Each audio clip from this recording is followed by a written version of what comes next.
happens around is always caused because they neglect the culture and ethnicity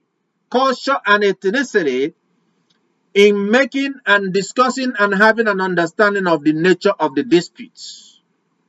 We learned that it's a classic story, a classic theory in conflict management. There is also what we call cultural contestation. That's why when we were talking about how in the interpretation and these Bible versions were written, and there were a lot of Western influence over that diminished the actual cultural and ethnicity that is involved in the example that we are saying. So it's impossible to understand it without adding that cultural context into it, the ethnicity into it. That Jesus Christ, as a Jew, used what has a meaning in the people to explain the authenticity and the originality of the presence of his flesh and blood unto the people. And that was understood then. And why? If you go in the story of the Passover that they celebrate, you will see the use of things like bitter herbs. They have what they call a bitter herb. Every Jew, every Hebrew should know that. And then the bitter herbs that is used in this particular celebration has its own significance. Why would they be eating a bitter herb? Like in my tribe where I was born, they eat what they call bitter leaf, which is a bitter herb. Bitter leaf. You cannot just chew it because it's so bitter. The only way you can use it to eat is by removing the bitterness, mash it, and use water and wash it until you wash out all the bitterness. Otherwise, you will not be able to chew it and swallow it. A bitter herb. Why? Is a significance of their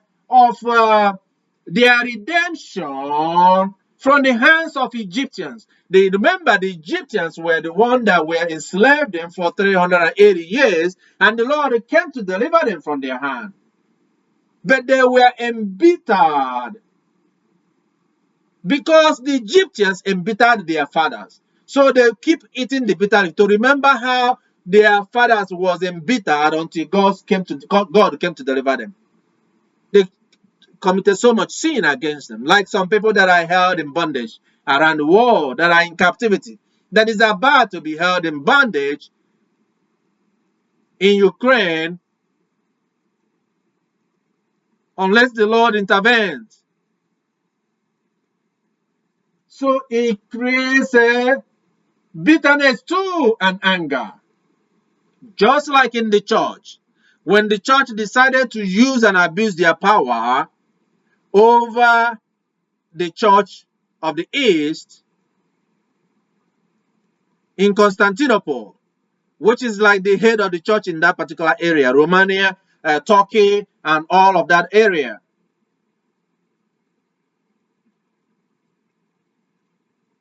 The indulgence of the church being in working in together with the powers of the world, when the Lord has called us, that if you are doing what the world do, then you are not with God.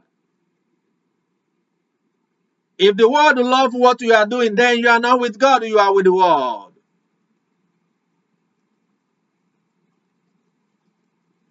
How long can it start and continue?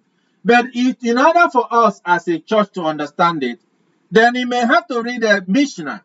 Mishnah is a book that is written, and it is still available today. It's the most authoritative book of the Jewish law and practices and culture. So they bring it, which is an interpretation, exegetical in the writings of Jewish law. What does this mean to do a Passover?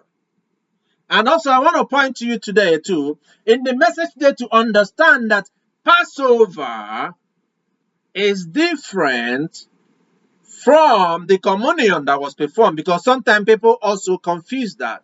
In as much as is interwoven with each other, because they were eating a Passover. It was in that Passover that Christ decided to make this blood covenant.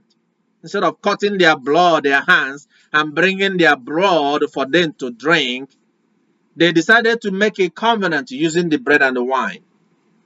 by the one that has the power to change things and make things to be.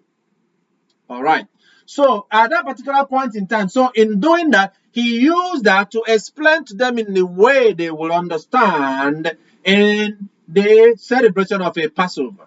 The Passover that is normally celebrated around spring, 15th of April most of the time. But you will see that in this particular point in time in the Jewish tradition, you have to look at it from their own standpoint, from their own culture, from their own tradition in order to understand what is the meaning of the communion.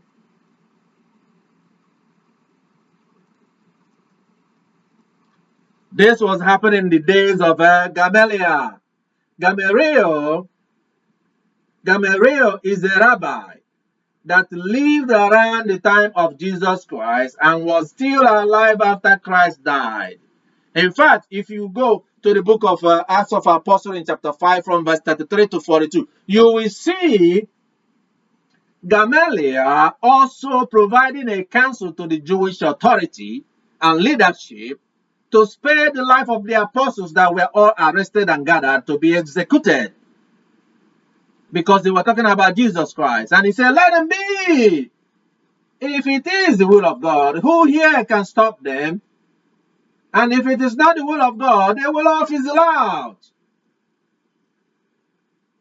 So he was a wise man and a counselor, an authority in interpreting the Jewish law.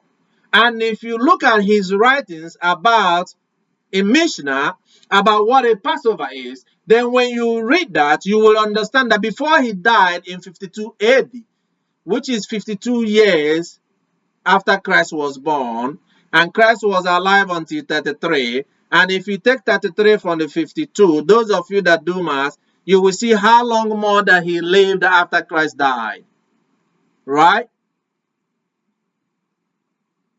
So you will see that 19 years after Christ died, I believe, he died. So he saw the time the apostles were being harassed and chased left and right because of their faith and belief. And if you study the Roman records, you also see what the apostles believed and what they were doing. They were laughing at them at the time and making caricature of them. But I'm going a little bit outside the scriptures right now. But in the focus of the scriptures, so you will have to understand that in order for you, that in the Jewish tradition, in the context of the time, that you must regard